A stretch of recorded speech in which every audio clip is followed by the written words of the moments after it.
For nearly 70 years, the center of the Catholic world wasn't Rome. Nope, it was right here in this absolutely massive fortress in the south of France, Avignon Castle. So in this explainer, we're going to dive into how this palace became this incredible symbol of immense power, wild religious upheaval, and just breathtaking art. I mean, that's the big question, right? How on earth did this happen? For 67 years, this fortress on the Rhone River was, for all intents and purposes, the new Vatican. The story of how is just packed with intense political drama, a huge power struggle with the French monarchy, and, well, the creation of one of the most formidable Gothic buildings in the entire world. And its legacy today? It's absolutely undeniable. We're not talking about some dusty historical footnote. This is a living, breathing landmark that pulls in over 2 million visitors every single year. So let's get into what makes this place so special. And we're going to start from the ground up, literally. Like any great fortress, its story really begins with one thing: location, location, location. And boy, the choice of where to build this thing was an absolute masterstroke of strategy. Just look at this. You can totally see the strategic genius at play. Perched up on this rocky hill, the fortress completely dominated the Rhone River, which was like the superhighway of trade in medieval Europe. From up there, you could tax goods, watch everyone's movements, and project your authority for miles and miles. It was a natural stronghold that basically screamed, "We are in charge here."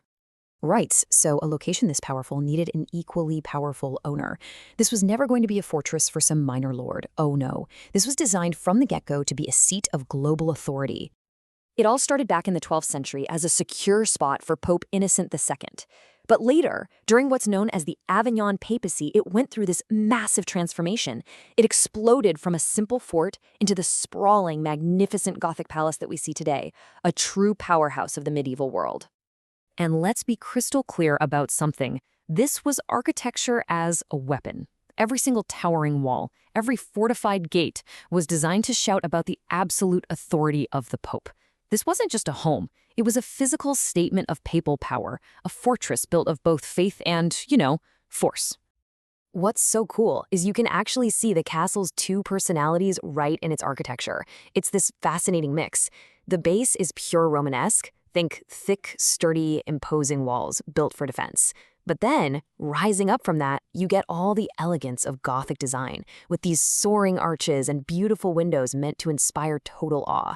It's a perfect marriage of a fortress and a palace. Okay, so we've seen the outside. Super intimidating, right? It was designed to keep people out. But now, we're gonna go inside and see the incredible treasures those walls were built to protect. Yeah, behind that severe stone facade, it's a completely different world, one that's just overflowing with priceless art and centuries of history. I mean, the collection inside is just staggering. You've got the magnificent Palais Pops itself, rooms covered in these stunning medieval frescoes, and priceless artifacts that feel like they transport you back in time.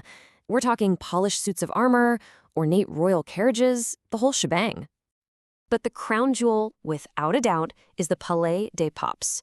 This is the largest Gothic palace in the entire world. To put that in perspective, it's the size of 4 cathedrals combined. This was the real center of power, a massive complex of chapels, audience halls, and private apartments for the popes.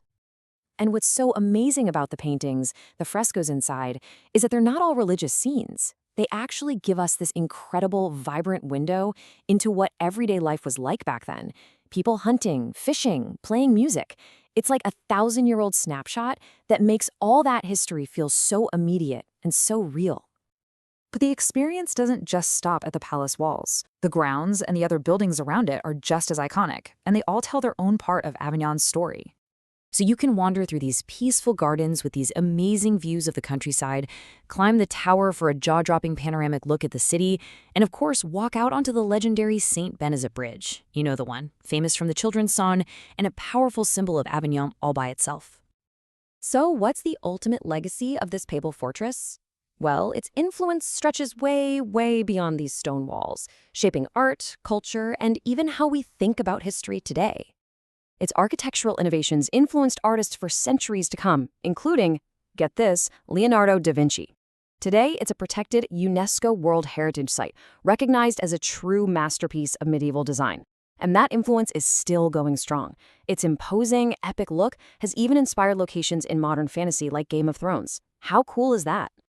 So in the end, Avignon Castle is so much more than just a pile of stone. It's been a silent witness to centuries of political backstabbing, artistic revolution, and just so much human drama. It really leaves you with one big, lingering question. If these walls could talk, man, what stories would they tell?